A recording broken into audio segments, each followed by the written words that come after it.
Howdy everybody, this is Omar, your Audio Amigo, back today with another showcase video for y'all. This time we're going to be looking at what I think was the first product launched by FiiO's new sort of trendy sub-brand SnowSky.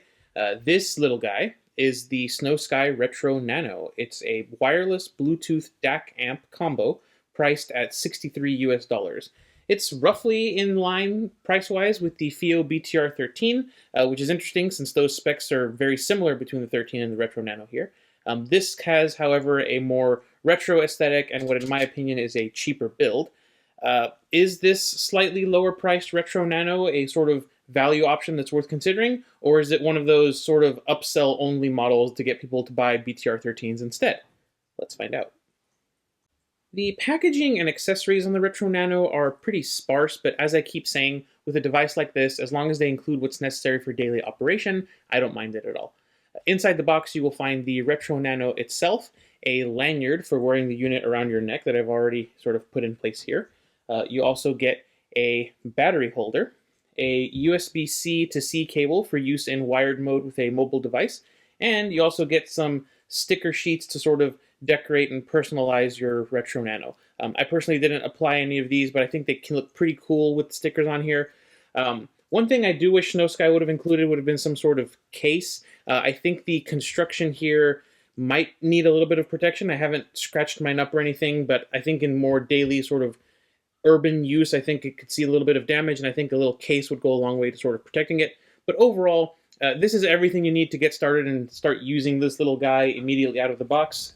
Stickers are a nice addition, so overall, good accessories package. Let's take a quick look at that C to C cable. It's pretty standard. It has those drawn connectors rather than stamped connectors, which y'all know is important to me. It's short, it feels fine in the hand, it's got a bit of memory to it from when it was in the packaging. Yeah, it's a USB-C cable. I wish the strain relief was a little more sturdy, considering this is supposed to be a sort of dongle mobile device, but honestly, it really doesn't matter all that much because this is first and foremost a wireless device. This cable honestly isn't really crucial for operation besides using it as a dongle with mobile devices or for charging the thing.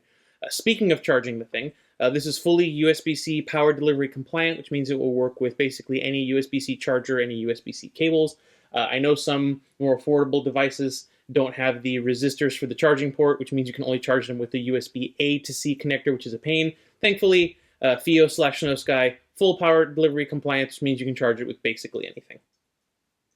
Let's take a closer look at the unit itself. The build here on the Retro Nano, I think, is maybe a little bit cheaper than I would like for the price. This is full plastic build with a design that's clearly inspired by a portable cassette player. The front features a small screen as well as some arrows that are non-functional, designed to resemble the sort of auto-reverse arrows on a auto-reverse cassette deck. On the top here, you've got the transport controls. You've got the on-off slider, which I just used there. You've got volume up and volume down with a little indent on the volume up so you can feel it without having to look. You've got play pause, and you've got a multi-function button, as well as a small microphone tucked in behind that hole. The microphone sounds like this. Plastics are made by fools like me, but only God can make a tree. During the war, when we were doing research on strong plastics, Professor Charles Gurney used to recite this little ditty to me nearly every day, and I found it depressing, because wood was in fact a better material for making aeroplanes than the plastics which we could at that time produce. Even today, there are classes of structures such as sailplanes and some kinds of boats for which wood is still the most efficient material available. On the sort of left side of the unit, you have your 3.5mm and 4.4mm balanced jacks. As you'll see, this is a legit balanced architecture, not a convenience 4.4, so this does provide more power than the 3.5 here.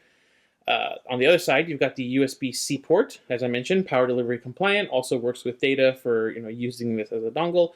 And then on the back is arguably the most important part of this device. Behind this rather flimsy sort of battery door is the removable 10440 standard lithium battery. This is extremely awesome. It means that replacement batteries are readily available and affordable, and it makes replacing the battery on this unit so easy that my grandmother could do it if she really wanted to. This will also function with the battery removed if you're using this in PC mode. You can just use this as a dongle and save a little bit of weight there.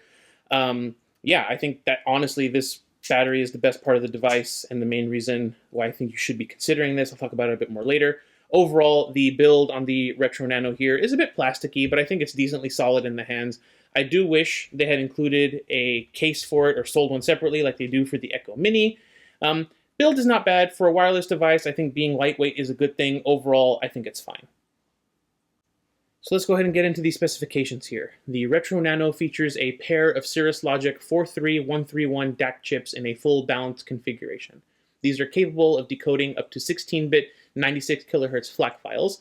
This unit, however, does not support DSD files at all, which is interesting because if you look at the sheet for the CS43131 chips, they do support DSD decode as well as higher bitrate FLAC decoding. So I'm assuming that's a SnowSky/FiiO limitation rather than a Cirrus Logic limitation. So what I would say is if your library is full of DSD files, you might want to look elsewhere. This does support inline controls for your cables, and the play-pause functionality worked for me with all the cables that I tested. It also supports inline microphones, so if you don't want to use the one built into the unit, you can use the one built into your IEMs or your headphones. The maximum output power is listed by SnowSky as 220 milliwatts into a 32 ohm load over the balanced connection. I will say, these, like some of the other dongles I've tested, were able to drive my SJY Moonlights to their clipping point on my measurement microphone. So this little guy has plenty of power for, I'll say, 95% of all headphones and essentially all IEMs. In terms of temperature, after an hour of operating the SJY Moonlights at my standard testing volume, the surface temperature of the Retro Nano was like 90 degrees. It's, below skin temperature. I would say it's better than any of the dongles that I've tested so far. It basically wasn't warm at all. Very impressive, honestly, overall. As far as battery drain goes, I couldn't get exact battery percentages as the Retro Nano doesn't display them, and I couldn't get them to show up into any of the devices that I had hooked up to it. But I did test sort of overall longevity on a full battery with the SJY Moonlights, as well as the sort of predicated battery test that they list on their website. I was able to replicate the 7-hour mark that SnowSky lists under their marketing material, but powering the SJY Moonlights, I did see less. I saw around 5 hours. This isn't really a huge deal. Y'all saw how easy the battery is to take out and swap. Overall battery life isn't a huge deal to me. You can just carry around an extra battery with you and get double the battery life if you wanted to. As I mentioned earlier, this is the same DAC and power output design that you get in the FiiO BTR13. It's exactly the same. Only difference is the battery life. That's because the battery in the BTR13 is bigger and it does last longer. However, you can't swap the battery in the BTR13. So yeah, overall, I would say for $65, this is a pretty full-featured unit. I do wish it had DSD decode, but honestly, it's not too huge of a deal for most people unless you have, like I said, a bunch of DSD files in your library. So, user experience here. Honestly, it's all pretty straightforward. The buttons up here are slightly clicky, a little bit plasticky, but they feel relatively nice in the hands. The power slider is nice. I don't like having to hold down a button to power things on and off. The screen here has 5 different sort of styles that can be swapped using the multi-function button. So you have the first one here. It's very cassette inspired. These reels do move when you're playing music and they stop when you're not playing music, which I think is nice. You get your codec information listed down here where these sort of lines are. It would work if I had it hooked up to something. You get your volume there, you get what mode you're in. This is in PC mode. You get rough battery percentage there, and you get which EQ mode you're using here at the bottom. The only difference between this first screen and the second screen, as you can see, is the color. The third screen is a more minimalistic affair. The reels do move with music, but that's all the information you get. The fourth screen is, again, minimalistic. You can see a bit more of the reel movement there. You do get volume and mode and battery, but that's about it. And the last screen is the only sort of non-cassette inspired one. You get a little fake sort of equalizer thing on the side, as well as what mode you're in, your codec information, your EQ, your volume, and your battery. Those are the screens there. The volume up and down buttons here double as transport controls.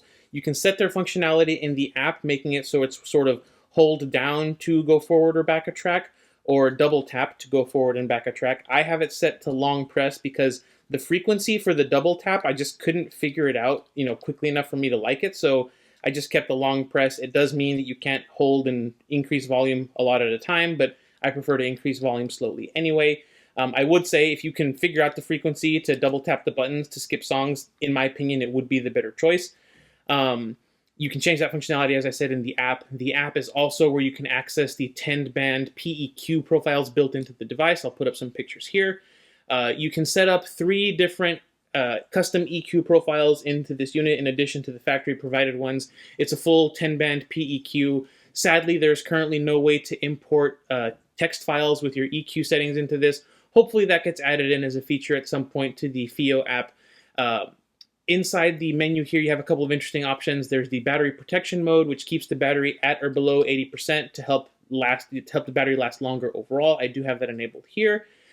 It isn't as important on this unit since the battery is easily swappable, but it's still a nice feature to get to make sure that the batteries that you do buy will last the absolute longest possible. I mentioned the operating modes before real quick, but let's run them through real quick. Bluetooth mode is basically what it says on the tin. It will use the battery to have this as a full wireless DAC amp and power your headphones. Phone mode essentially turns the Retro Nano into a dongle DAC, but instead of drawing power from your phone, it will use the internal battery here to power itself to preserve your phone's battery. PC mode is essentially dongle mode that bypasses the battery completely and treats this as a sort of standalone dongle. You can even remove the battery in PC mode and use the Retro Nano. I have tested this. Like I said earlier, it does reduce the weight of the Retro Nano by 9 grams. So if you're the type of person for whom every gram counts for your everyday carry, that's something you can do if you're just going to use this in PC mode. You can also adjust how long the little screen stays on after you touch any of the buttons. You can swap between low gain and high gain modes. I didn't find high gain mode was necessary with any of my headphones. Overall, I think the user experience / UI design on this unit is pretty solid. I wish it was maybe a little bit easier to navigate some of the functions with a sort of button press combos, but I'm sure they might add that functionality to the app in the future. Overall, I think it's pretty solid, no bugs or issues. The FiiO app is maybe a little bit slow at times, but honestly, on my iPhone and on my Android, I didn't have too many problems using it. It was mostly fine. So, audio evaluation.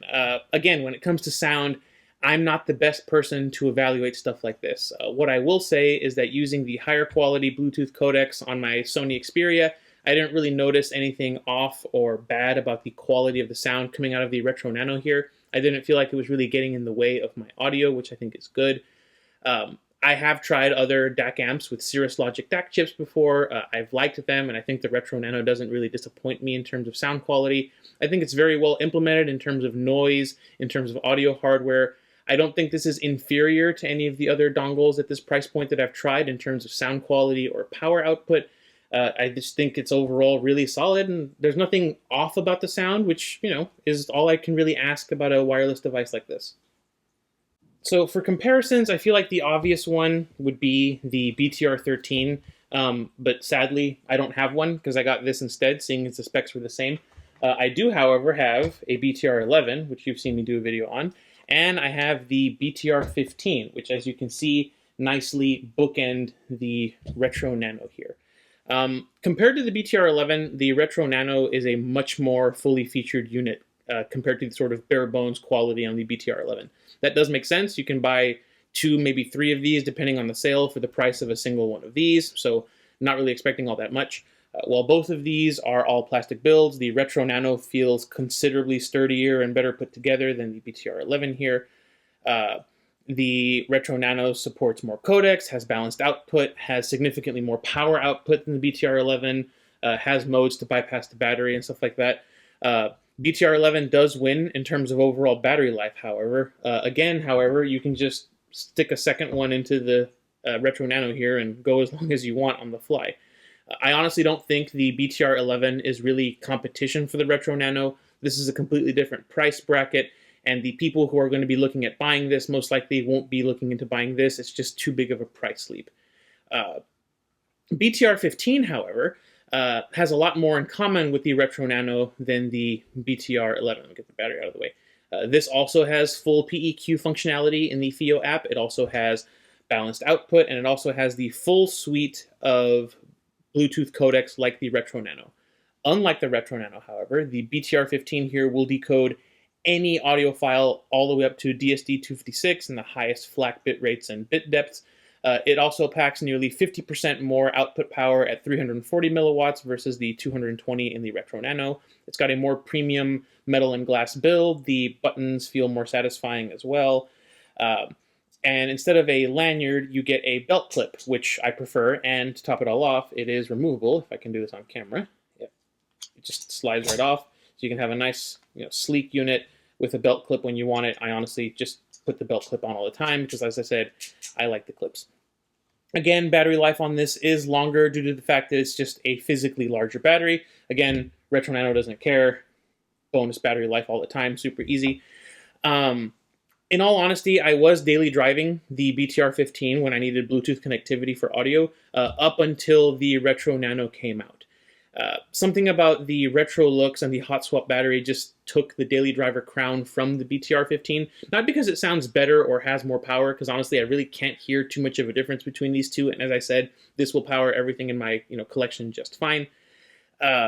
Yeah, the BTR15 feels better in the hands. It's nicer to use. I like the side-mounted controls better than the top-mounted controls here. But yeah, I'm going to keep using the Retro Nano as my daily driver, and it's because of something else. But to talk about that, we need to move to the conclusions. So, conclusion. If I prefer the look, the feel, and the belt clip of the BTR15, why has the Retro Nano become my daily driver? It's because I'm a big believer in right to repair, and part of that fight is the ease of repair. One of the things that we as consumers have sacrificed in the quest for smaller, sleeker, more tightly integrated devices is replaceable batteries, or even easily replaceable batteries. Some examples here. My 5.5 Gen iPod here. Battery is replaceable. It requires some prying tools and some tweezers and a lot of patience, but it is replaceable. The Aptivo CT10 here, my Hiby R1, my Hiby R4 Evangelion, the SnowSky Echo Mini, which we'll be getting a review at some point. No, that battery door is not real. All of these require screwdrivers, plastic opening tools or prying tools, and a soldering iron to replace the battery. The BTR15 here, if I want to replace the battery on this, is going to require some sort of heat tool for me to pull the glass off, and then I'm going to need to redo the adhesive on that glass in some way. And then after I get into the devices, there's the cost of the replacement batteries. LiPo pouch cells, like most batteries, are relatively cheap. We're talking less than $20 per battery. I think this one, for the larger capacity one, was I think $25. Not super duper expensive. However, these 10440s here, these are $10 for 4 of them. So $2.50 each. Get all 4 of these, charge them up, stack it on top of the included factory battery, 7 hours per battery. It's 35 total hours of battery life out of your Retro Nano. And if one of the batteries dies, oh well, go get another one. That to me is the huge win here. Yes, the plastic build, especially considering the battery door here, is a little bit flimsy feeling. The buttons, they're not perfect, but they still feel pretty decent and they should last a good while. This is essentially the only wear component on this device outside of that screen that you can't replace, I will say. The battery's obviously a wear component, but that's easily replaceable. What that means is, in the very, very long term, the Retro Nano here will outlive both the BTR11 and the BTR15 just because you're going to have to send these off to someone to do a battery replacement, or more realistically, honestly, especially in the case of the cheaper one, you're going to end up throwing the whole thing away. In this, your battery dies, you take the dead battery, throw it in the battery recycle, and you're done.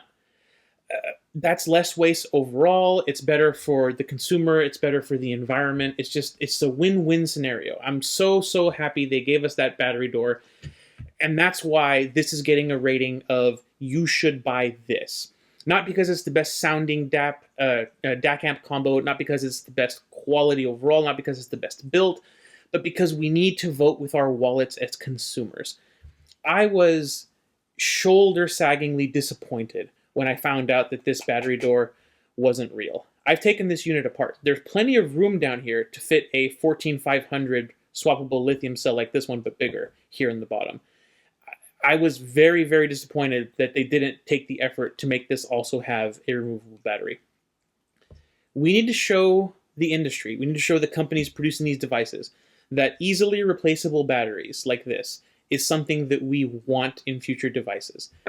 The Retro Nano here is a powerful, fully featured Bluetooth DAC amp with good specs, good looks, and an easily swappable battery. I can forgive the slightly flimsy build and the couple of quirks in the FiiO app and in the UI, but what I'll end up saying as my conclusion is this. If you're in the market for a Bluetooth DAC amp and you care about your device's longevity, your ability to repair and keep the device going, you should buy this. And maybe if enough of us do, FiiO or SnowSky will get the message that we care about batteries. And maybe we'll see a premium player with 14500s or 18650 batteries on the market someday. Maybe we'll see a dongle with the sort of metal and glass build, but that has a battery slot in it that we can swap out.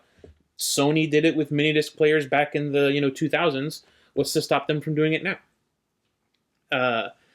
Yes, the BTR13 and 15 have nicer builds and feel nicer in the hands, but this is something different that I think that we as a community, if we care about batteries and replacement and longevity, we should rally behind it. And I think it helps that if you ignore the battery, this is actually a really solid little device that does a fantastic job. But let me go ahead and climb down from my soapbox. No one likes it when I get preachy. Bottom line, I think SnowSky did well here. I think that a metal body and maybe some nicer buttons, maybe more clicky, would have been really nice. But honestly, considering the total price of the unit and the fact that it has replaceable battery, I think that's a perfectly reasonable trade-off. I make that deal all day, every day. I like this little thing quite a bit, and maybe a little bit of a spoiler for the other SnowSky reviews that I have coming, but I think that this is SnowSky's best product by far. It has the least flaws and the most benefits, in my opinion. But for now, that's going to do it. I really hope you liked this video. I appreciate all of your continued support. Thank you all so much for watching. Fat Freak Quantum Review is coming up next, but for now, this has been Omar with AudioAmigoReviews, and I will catch y'all next time.